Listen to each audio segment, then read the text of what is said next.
నాయకులు, స్థానిక శాసనసభ్యులు, రెవెన్యూ శాఖ మంత్రి గారి ఆధ్వర్యంలో రాష్ట్రంలో అనేక కార్యక్రమాలు జరుగుతూ ఉన్నాయి.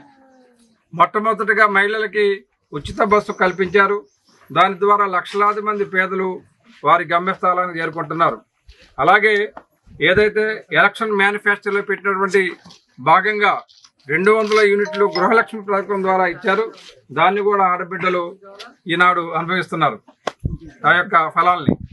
అలాగే ఎంతో ప్రతిష్టాత్మకమైన చేపట్టినటువంటి గ్యాస్ సిలిండర్లు కూడా చాలా మందికి ఈనాడు రాయితీ ద్వారా అందుతున్నాయి. అన్నిటికంటే ముఖ్యమైనది సన్నబియ్యం పంపిణీ.